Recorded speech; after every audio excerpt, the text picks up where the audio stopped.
Hello everyone, आज है 11 मार्च और आज इस वीडियो में हम बात करेंगे फाइनेंस सेक्टर से जुड़ी हुई दो कंपनियों के बारे में। एक छोटी सी कंपनी है एल&टी फाइनेंस, 66 रुपीज का शेयर है, लेकिन एल&टी लिमिटेड का सपोर्ट है इनके पास, प्रमोटर है वो यहाँ पर। तो भैया इनकी जो कह सकते हैं कि जो कंपनी है, पेरेंट कंपनी, वो बहुत बड़ी और दिग्गज कंपनी है। जबकि दूसरी दिग्गज कंपनी है मुथूट फिनांस। दोनों ही कंपनियों के बारे में हम यहाँ पर बात करेंगे। एक 66 रुपीज का शेयर है एल&टी फाइनेंस का और दूसरा 1390 रुपए के आसपास ट्रेड करने वाला मुथूट फाइनेंस। तो बातचीत शुरू करें उससे पहले अगर आपने अभी तक चैनल को सब्सक्राइब नहीं किया है तो प्लीज अभी इसे सब्सक्राइब कर लीजिए, क्योंकि आगे भी बहुत सारे वीडियोस हैं जो आपको काफी ज्यादा हेल्प करेंगे। तो शुरुआत करेंगे हम एल&टी फाइनेंस के साथ। 66 रुपीज का शेयर है। अभी अगर हम देखें तो जो रशिया और यूक्रेन वॉर क्राइसिस की वजह से एक गिरावट हमें जरूर देखने को मिली थी, लेकिन धीरे धीरे ही सही, लेकिन अब रिकवरी लौटती हुई नजर आ रही है। अगर आप देखें तो एक महीने में 11% की गिरावट है। टूट कर शेयर 60 रुपए से भी नीचे चला गया था ये, लेकिन अब दोबारा बाउंस बैक किया है। 66 रुपीज तक पहुंचा है ये। 74 रुपीज से टूट कर 60 रुपए के नीचे गया था, लेकिन अब बाउंस बैक लौटा जरूर है। लेकिन अगर हम एक साल का ग्राफ देखें तो पिछले एक साल में एल&टी फाइनेंस होल्डिंग में 37% की गिरावट है। लगातार टूट रहा है ये शेयर। 106 रुपए से टूटकर नीचे आया था, ये लगातार टूटा है और रशिया और यूक्रेन क्राइसिस ने इसको और ज्यादा तोड़ दिया यहां पर। लेकिन देखो, अगर हम देखें तो ये गिरावट जो है ये टेम्पररी है, क्योंकि हर बार इसने नीचे के लेवल से बाउंस बैक किया है। और एक चीज मैंने हमेशा कही है कि ये लॉन्ग टर्म का शेयर अभी मैं इसको नहीं मानता हूं। ठीक है, 10 साल में सिर्फ 38% का ही इसने ग्रोथ कमा कर दिया है। आप देखो तो 10 साल का जो लो था वो 40 रुपए का है। 10 साल में ये 40 रुपए से नीचे नहीं गया है। ठीक है, एक तेजी आई थी, जरूर थी, 90 के करीब पहुंचा, लेकिन पूरा पूरा 2 साल तक ये नीचे की तरफ टूटता चला गया और 53 पर आ गया। फिर एक बहुत बड़ी रफ्तार आई थी यहां पर, 211 तक पहुंचा, लेकिन उसके बाद लगातार देखे तो सिर्फ और सिर्फ प्रेशर क्रिएट हो रहा है। जो पहले था वैसे ही अब दोबारा हो रहा है, लेकिन तेजी जरूर आएगी यहां पर से, क्योंकि देखो बहुत बड़ा ग्रुप है। कोई अगर हम बात करें एनबीएफसीज की, अगर हम बात करें तो अभी भी अगर हम बाइक खरीदते हैं, कार खरीदते हैं, तो जनरली हम देखने को मिल जाता है कि वहीं पर एल&टी फाइनेंस के हो गए या फिर और किसी फाइनेंस कंपनी के हो गए, बजाज फाइनेंस के हो गए, तो लोग वहां से करवाते हैं आज भी। तो मार्केट है इनका, टूट जरूर रहा है, लेकिन एक लेवल के बाद बाउंस बैक भी करेगा। 10 साल में 40 रुपए के नीचे नहीं गया है ये शेयर, और मुझे लगता है कि अगर 65 रुपए के नीचे मिलता है एल&टी फाइनेंस, खरीदारी के मौके बनेंगे। अगर ये 60 रुपए के नीचे भी गया था तब भी मैंने वीडियो बनाकर कहा था कि हाँ, खरीदारी के मौके यहां पर जरूर है। जब इंडिया में कोरोना पहली बार आया था तो इसने 48 रुपीज का लो बनाया था। ठीक है, जब कोरोना काल में 48 रुपीज का लो बनाया था इतने बड़े प्रेशर के बावजूद भी, तो मुझे नहीं लगता कि वो उतना नीचे जा सकता है। 50 रुपए के नीचे नहीं जाने वाला है एल&टी फाइनेंस। लेकिन ऊपर की तरफ अगेन कहूंगा कि अगर ये 75-80 तक जाता है तो एक बार के लिए प्रॉफिट लेने के मौके जरूर बनेंगे। एल&टी फाइनेंस देखिए तो मिड कैप शेयर है, 16,000 करोड़ के आसपास का इसका मार्केट कैप है। वॉल्यूम बहुत कम है, 24 लाख के अराउंड इसका वॉल्यूम नजर आया है।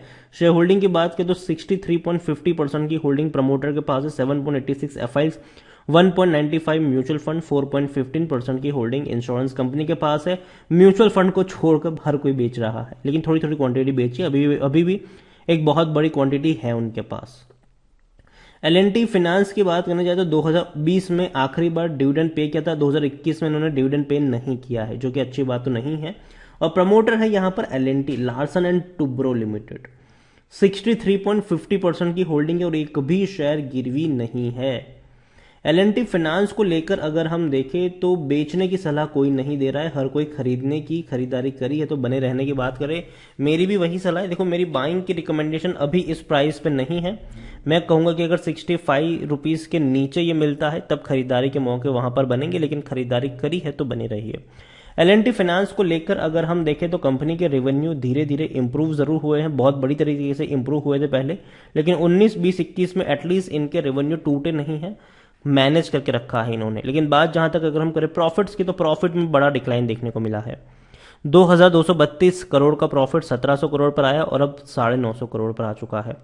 अब हम बात करेंगे अभी लेटेस्ट दिसंबर क्वार्टर के रिजल्ट्स की। तो 325 करोड़ का प्रॉफिट कमाया है, जो कि अच्छा प्रॉफिट है कंपनी ने कमाया है, और उम्मीद करते हैं कि 2022 फाइनेंशियल ईयर में ये प्रॉफिट बढ़ता हुआ देखने को मिल जाए। L&T फिनांस के बारे में देखिए, खरीदारी का सही मौका क्योंकि शेयर ओवरबॉट जोन में नहीं है। 16 का इसका पी है, जबकि सेक्टर पी 25 का है, और 82% एनालिस्ट यहां पर खरीदारी करने की भी सलाह देते हुए नजर आ रहे हैं। करंट प्राइस भी इन स्ट्रिक वैल्यू से कम ही है।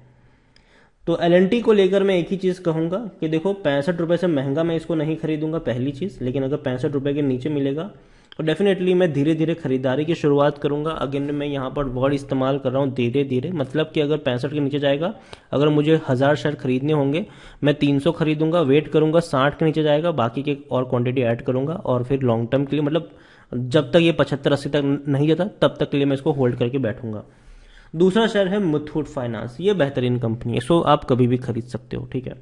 1390 रुपए का शेयर है, लेकिन शर्त सिर्फ इतनी है अगर आप यहाँ पर बाइंग करते हो कि आपका जो नजरिया है वो लॉन्ग टर्म का होना चाहिए। शॉर्ट टर्म का नजरिया होगा तो आपको तेजी गिरावट के चूहे बिल्ली वाला खेल डेफिनेटली देखने को मिलेगा, लेकिन लॉन्ग टर्म का नजरिया होगा तो डेफिनेटली शेयर में पोटेंशियल है कि ये और ऊपर की तरफ जा सकता है। अगर हम बात करें एक महीने की, तो 2% की गिरावट है।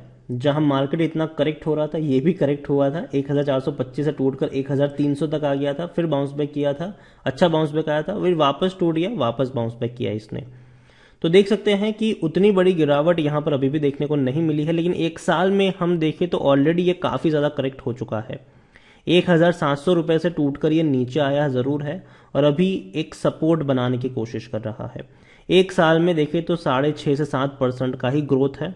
अगर हम देखें तो नीचे की तरफ से बाउंस बैक आया जरूर है, लेकिन अगर हम 10 साल का ग्राफ देखें, देखिए एक साल में आपको बहुत कम रिटर्न देखने को मिलेगा, 6.5 से 7% का, लेकिन 10 साल का अगर आप ग्राफ देखोगे तो आपको पता चलेगा कि यार धीरे धीरे इसने पैसा तो बनाकर दिया है आपको। आप देख सकते हैं कि 75 रुपए का शेयर 1700 रुपए तक चला गया है, तो अच्छी खासी रफ्तार है। लॉन्ग टर्म में ग्रोथ आई जरूर है। अगर ये कुछ वक्त के लिए डाउन ट्रेड भी रहा है, नीचे की तरफ गया भी है, तो दोबारा उससे बड़ी रफ्तार से ये भागा भी है। तो अच्छी कंपनी है, लॉन्ग टर्म का शेयर है, 56,000 करोड़ से भी ज्यादा का इसका मार्केट कैप है।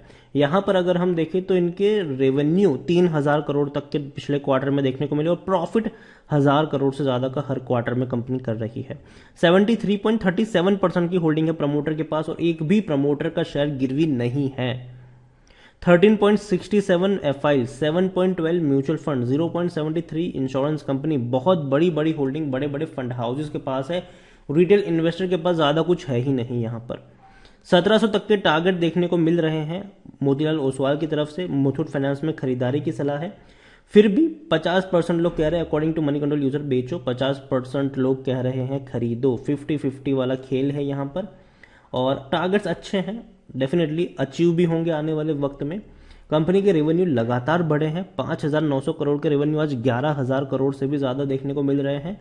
और प्रॉफिट की जहां तक बात करें तो भैया बहुत तेजी से इनके प्रॉफिट्स भी बढ़ रहे हैं।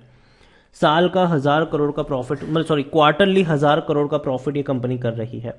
मुथूट फाइनेंस में देखें तो सस्ता अभी भी है ये शेयर, 14 का पी है, जबकि सेक्टर पी 25 का है, और 82% एनालिस्ट यहां पर खरीदारी करने की भी सलाह देते हुए नजर आ रहे हैं। खरीदारी का सही मौका भी है क्योंकि शेयर ओवरबॉट जोन में नहीं है, कोई भी रेड फ्लैग नजर नहीं आ रहा है, करंट प्राइस भी कम है इंस्ट्रिक वैल्यू से। लॉन्ग टर्म में अच्छा पैसा इसने बनाकर भी दिया है आपको। और जैसे कि मैंने कहा कि होल्डिंग में ज्यादा होल्डिंग है ही नहीं, मतलब बाहर रिटेल इन्वेस्टर के पास सिर्फ 2.61% की छोटी सी ही होल्डिंग है, बाकी सारी होल्डिंग बड़े बड़े लोग लेकर बैठे हुए हैं यहां पर। मुथूट फाइनेंस में अगर हम देखें तो डिविडेंड भी अच्छा पे कर रहा है। 20 रुपए का डिविडेंड पे किया था 2021 में, 2020 में 15 रुपए का था, फिर 12 रुपए का था, मतलब हर साल डिविडेंड इंक्रीज भी हो रहा है इनका। कंपनी बोनस अभी भी दे सकती है, कंपनी का अभी चर्चा चल रही है, बोनस नहीं स्प्लिट वगैरह की चर्चा भी चल रही है कि 1 का 10 बन सकता है। तो देखते हैं क्या होता है आने वाले दिनों में। ओवरऑल मैं इतना ही कहूंगा मुथूट फाइनेंस को लेकर कि कंपनी अच्छी है और एक दिग्गज कंपनी है और लॉन्ग टर्म का बेहतरीन शेयर है, इसमें कोई शक की बात नहीं है। तो खरीदारी के मौके डेफिनेटली यहां पर आपको मिल सकते हैं, लेकिन नजरिया आपका लॉन्ग टर्म का होना चाहिए। जैसे कि आपने देखा कि एक साल में इसने ज्यादा कुछ आपको कमाकर नहीं दिया है, बहुत ही कम रिटर्न कमाकर दिया है, लेकिन 10 साल में देखेंगे, 5 साल में देखेंगे तो रिटर्न जो इसने कमा कर दिया वो बुरे भी नहीं, अच्छे रिटर्न कह सकते हो आप इसको। तो वीडियो को यहीं पे एंड करूंगा। पसंद आया हो तो लाइक कर, शेयर कर, चैनल पर अगर पहली बार है तो प्लीज़ सब्सक्राइब करें। और मुथूट फाइनेंस और एल&टी फाइनेंस होल्डिंग के बारे में आप क्या सोचते हैं वो भी आप मुझे कमेंट में लिख कर बता सकते हैं। Thank you.